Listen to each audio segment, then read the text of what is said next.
Now, flying has long become routine for many people, but even frequent flyers sometimes don't know about things you should never do on a plane. Ooh. No bare feet on a plane. It's one of the biggest no-nos of air travel. Even if we omit the topic of unpleasant odors. Phew. The airplane floor is extremely filthy. People with contagious foot problems might have been walking the aisles barefoot before you. There's likely to be a lot of dirt left after previous passengers. And don't even get me started on the floor in the lavatories. Ew. If your feet need some freedom, take off your shoes, but at least wear your socks, or bring along a pair of light slippers. Keep in mind that the pressurized air in the passenger cabin is just as dry as it is in the Sahara Desert, with only about 20% humidity. That's why your skin may feel discomfort after a flight. But wouldn't it make more sense to install several humidifiers that could add some moisture? But this extra load would cost airlines lots of money. Plus, the plane's airframe is mostly made of aluminum and other metals, and humid air could lead to corrosion. So, don't forget to bring a moisturizer and use it during the flight. Always secure your tray table as soon as the plane starts moving on the tarmac, and never lower it during the takeoff and landing. It's a security measure, which ensures that you and the other passengers will have a clear pathway in case of an emergency evacuation. Also, keep your seat in an upright position during takeoff and landing. First of all, a reclined seat can seriously slow down an emergency evacuation, since it will block a person sitting behind. What's more, the more backward you're leaning, the harder it is to get into the brace position during an emergency landing. Now try to avoid snoozing during or right after takeoff and landing. For one thing, it's not the best thing for your health. The main problem is that the air pressure inside the cabin changes very quickly during these phases of the flight. This, in turn, affects the air pressure in your ears. It's important to be alert during this time to relax and open up your ears, for example by yawning or swallowing frequency. Chewing gum works for me. If you're sleeping, you can't do this, which can lead to permanent damage. And of course, there's a safety issue. Most accidents happen during takeoff and landing. If you're sleeping during these stages, you might not be alert and conscious enough if an emergency happens. Now, this next recommendation comes from the EPA, the Environmental Protection Agency. According to them, you might want to skip on hot drinks on a plane. The water used to make tea or coffee doesn't come from bottles, it's regular tap water. And water tanks on airplanes are often old and full of bacteria. In 2004, there was a study which found that more than 12% of water samples contained harmful bacteria. But if you still decide to have a cup of hot beverage on a plane, never pour coffee or tea on your own. Flight attendants are trained to handle this task in crowded aisles of a moving airplane and won't accidentally burn you or other passengers. Now, it's probably better if you don't order Coke on a plane. The cabin pressure, so low up in the air, causes a lot of foam. For apparent reasons, flight attendants don't want to serve you a cup filled with froth. That's why they'll fill only half the cup, then wait for the bubbles to settle, and then finish pouring. That can take ages. Keep your air vent open. This way you'll minimize the spread of germs. Planes have high-quality air filters. They'll catch up to 99% of all airborne germs, so you should be safe there. But make sure to wipe that tray table. With 8 times more bacteria than the toilet flush button, it's the dirtiest place on board. Another thing you should avoid is leaning your head on the window if you have a window seat. You never know who occupied your seat before you, and, in any case, the glass is likely to be covered with germs. Say no to backless sandals and high heels on a flight. I do. There are very serious safety reasons for such a request.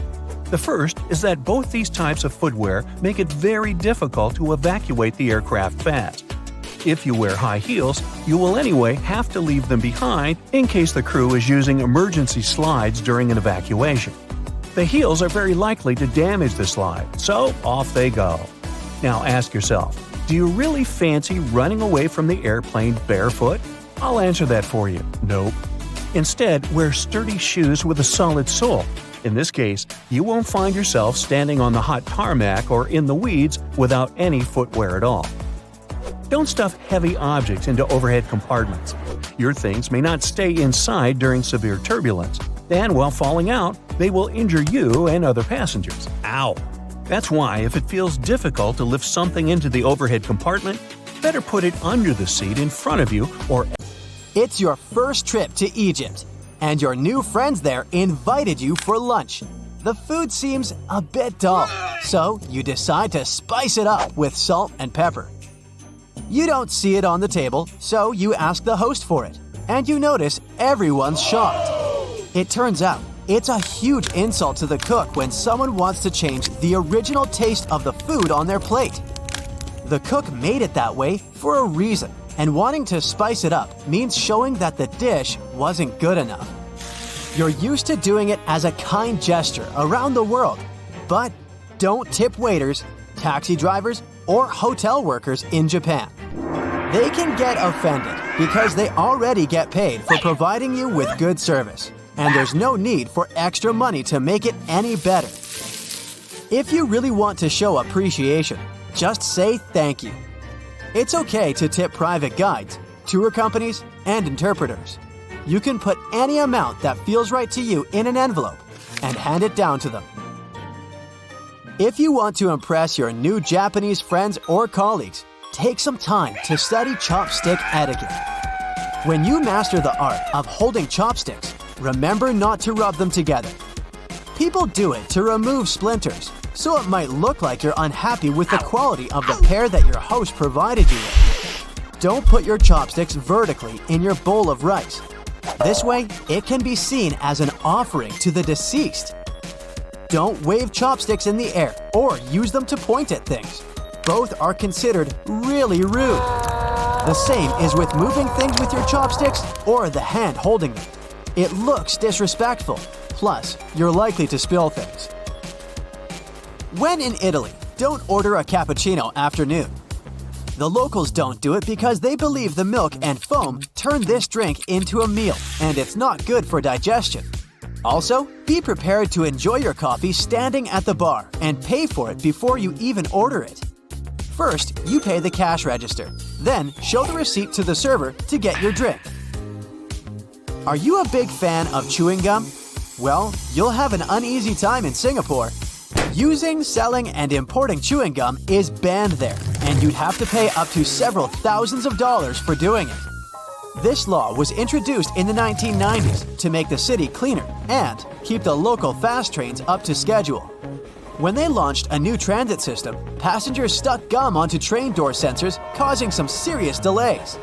With the new rules, this problem was solved. The no gum policy, along with many other strict rules, did help to make Singapore a really clean and fine city. Pun intended. If you absolutely can't imagine your life without chewing, the local authorities recommend replacing the gum with bananas.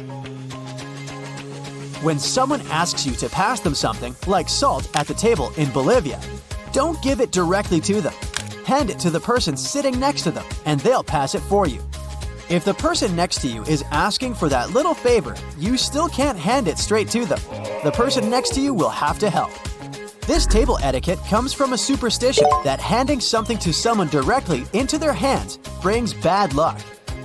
For the same reasons, you can't reach across the table or stand up to pass something or toss it to someone. And don't forget to keep both hands on the table when you aren't eating. It might look like you're trying to hide something if your hands aren't visible at all times. When you arrive for a meal in Jordan, the hosts may give you some bitter Arabic coffee as a warm welcome. Don't try to stretch it for the rest of the evening. The polite thing to do is empty it fast. Only when everyone's done with the drink do people go back to socializing. As you pass the empty cup to the hosts, make sure to jiggle your wrists. If you just pass it without jiggling, it will mean you're asking for a refill. Don't rush to arrive at an event on time in Venezuela. People might think that you're rude or greedy. The polite thing to do is to be 10 to 15 minutes late. Events scheduled for 7 o'clock will often begin at 8 o'clock or later. A popular story goes that in the 1980s, a foreign reporter arrived at a press event more than an hour late. When he saw the room was mostly empty, he went to apologize to the host for missing the event.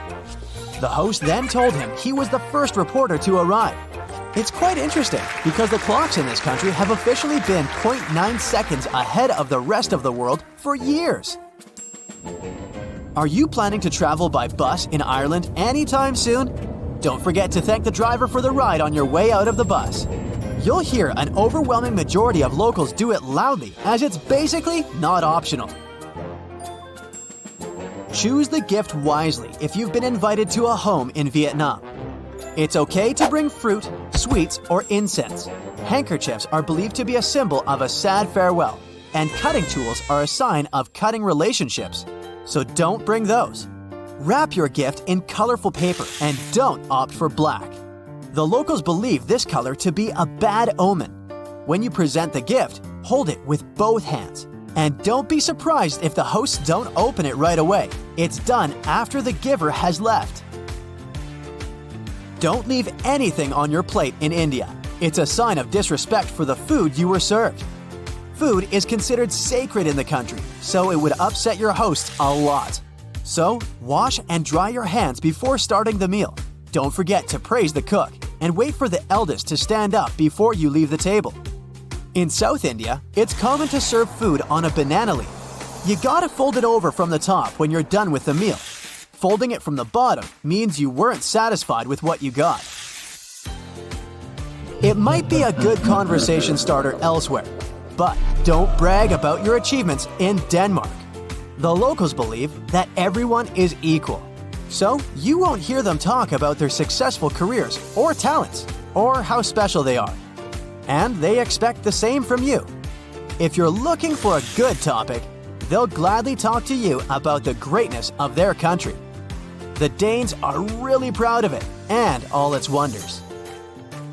If you're going on a trip to Germany and plan to drive on the famous Autobahn, make sure to tank up before you hit the road.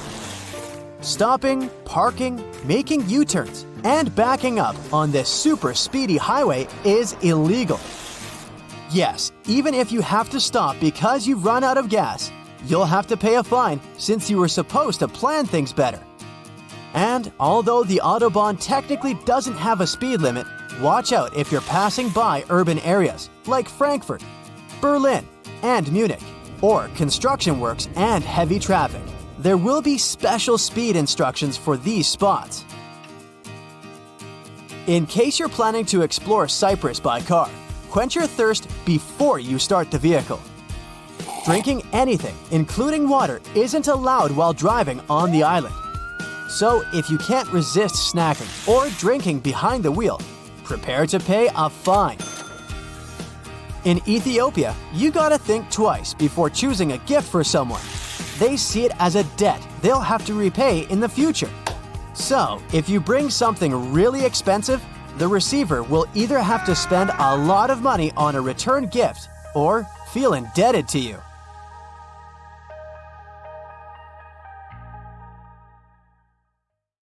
Who doesn't want to cut down on flight tickets when they're planning a trip? Here are some useful tips on how to get the best deals. Some cities like London and New York have more than one airport, so consider flying through alternate airports. Some of these airports are too far away from the city center. That's why tickets will be cheaper on the flights that land there. I tried this one myself. Well, I landed at a place that looked like a cargo airport, but hey, there was a bus from there to the city center. Pros, the ticket was cheap. Cons, I spent an extra hour on the road to get to the center. What's the prime day to book a ticket? That's a heated debate. Apparently, Tuesdays are better for booking a flight. More specifically, ticket fees at around 1:30 p.m. can be the cheapest. So, if you have plans to buy tickets for your dream vacation, go for a hunt on this specific day and time. There are great websites where you can compare flights and catch the cheapest ones, and I'll get to them soon. But don't ignore the official airline websites. Many of them announce private sales for those loyal customers who directly visit their pages. If your agenda allows you to play with your departure time, do that. Traveling on an early hour flight generally equals paying less for tickets. To catch a 6 a.m. flight, you have to get up when most of the people in the city are still enjoying their comfy beds. In the early hours, you might have problems with how to get to the airport. Not all public transport works 24 hours. Another problem would be your cat accidentally turning off your alarm. This is why these flights generally come cheaper. The same principle applies to late-night flights too. People generally don't want to fly after midnight, so prices drop accordingly. Look at the bright side. You have more time to wander around once you get to your destination. Flying with a connection is another way. It's a fairly cheap option, especially on longer haul flights. This method has a downside. Your plans can be changed with one word: delay. You might have to say goodbye to your connecting flight. Another thing you can do with connecting flights is to search for flights from the same country. Tourist destinations, megacities, and capitals are generally more expensive. Travel to a smaller city and then depart to your destination. Many of us love cookies, but probably not the ones in our browsers. Staying incognito in the flight searching process will help you get cheaper flights. How? Ticket prices depend on demand, so companies use the data on how many people search for which tickets. Let's say you look for tickets to London and regularly check the airline website to get a good deal. Your data signals that you have shown an interest in particular dates and a location. That's how you see that same flight suddenly gets more expensive. The airline knows that you're likely going to buy it. This can happen even if you refresh your browser. Either stay unidentified or clear your cookies to take yourself out of this situation. Remember I recommended that you visit the airline websites directly? You can also sign up for alerts on price drops. If you think notifications are annoying, even though they are useful, you can follow airlines on socials. Many companies use their social media accounts effectively, and they sometimes give customers some last-minute deals. In some cases, it's convenient to book tickets over the phone. For example, if you're in a group. Be aware, though, that some airlines add extra fees for completing a booking via a call. It can be as much as $50. You could get a day trip on your vacation with that money instead of spending it on words. If you must complete a booking by call, simply ask the person if they're going to charge you some additional fees for calling. While searching for a ticket, you can pretend you're in a different location. The best option is to change your location to the country you'll visit or the airline's home country. Let's say you'll go to Japan. Booking from the airline's website and changing your location via VPN would be the key to seeing lower prices. I said that I'd get to the flight comparison sites topic, and here I am. These websites are gems for giving you the best fares from several airlines and options. They recommend alternative routes that you haven't considered. Yet again, before clicking the confirm button, take a few seconds to check the airline's website. Booking directly and cutting out the middleman's fee can be a wiser option. The other potential benefit is reliable customer service. With some airlines, booking via a third party will turn this process into a tangled headphone cable like there's no tomorrow. I'll share a strategy for getting an entire row for yourselves. Imagine you're traveling with your BFF. One of you should book the window seat and the other one book the aisle seat. Other passengers will likely go for other seats and avoid the middle seat. This method cannot always work though. If the plane is fully occupied, there'll be some unlucky person in between you.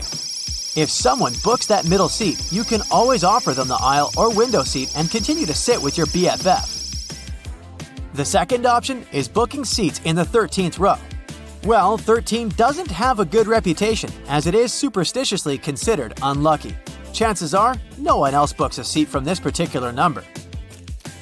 This one is a gift to you for all your efforts to get the best possible deal. Good job you're in the airport. You're watching your favorite show while waiting for the gate to open. Boom! An hour of free airport Wi-Fi is over. Here's a loophole to double it. Roll back the time on your device. When you change the time zone back an hour, the system won't understand it and it'll allow you to use it for another hour. My 14th point is about safety. Did you know that you shouldn't swap seats before the plane takes off without letting the flight attendant know? This rule applies to changing your seat with a person from a different row, not to the person next to you. This can cause the plane to make an emergency landing. The reason is related to weight and how it's distributed. Every plane has a takeoff weight limit. This number comprises things like fuel, luggage, and passengers. Flight attendants look out for the potential weight distribution. A pilot explains it like this. If you move some seats without asking them, you might cause an imbalance on the plane. If you ask the flight attendants if you want to change seats, they'll let you do it after takeoff. I mean, people get up and move in the plane all the time, so this isn't like you can't change your position at all, but it can be dangerous to do so without confirmation. Here's a fun fact: the black box, as its nickname, is not black, it's bright orange. Flight Data Recorder is its official name, and it's orange so that in case of an accident, the rescue team can spot it easily. Where do you think is the dirtiest place on the aircraft? Not toilets, not seat holders, it's table trays. There are more. The cozy blankets you ask for from the flight attendants aren't so clean either. According to a report, some airlines wash their blankets only once a month. Now that you know the tricks, you can plan your trip at a perfect price and maybe bring your own blanket to the plane.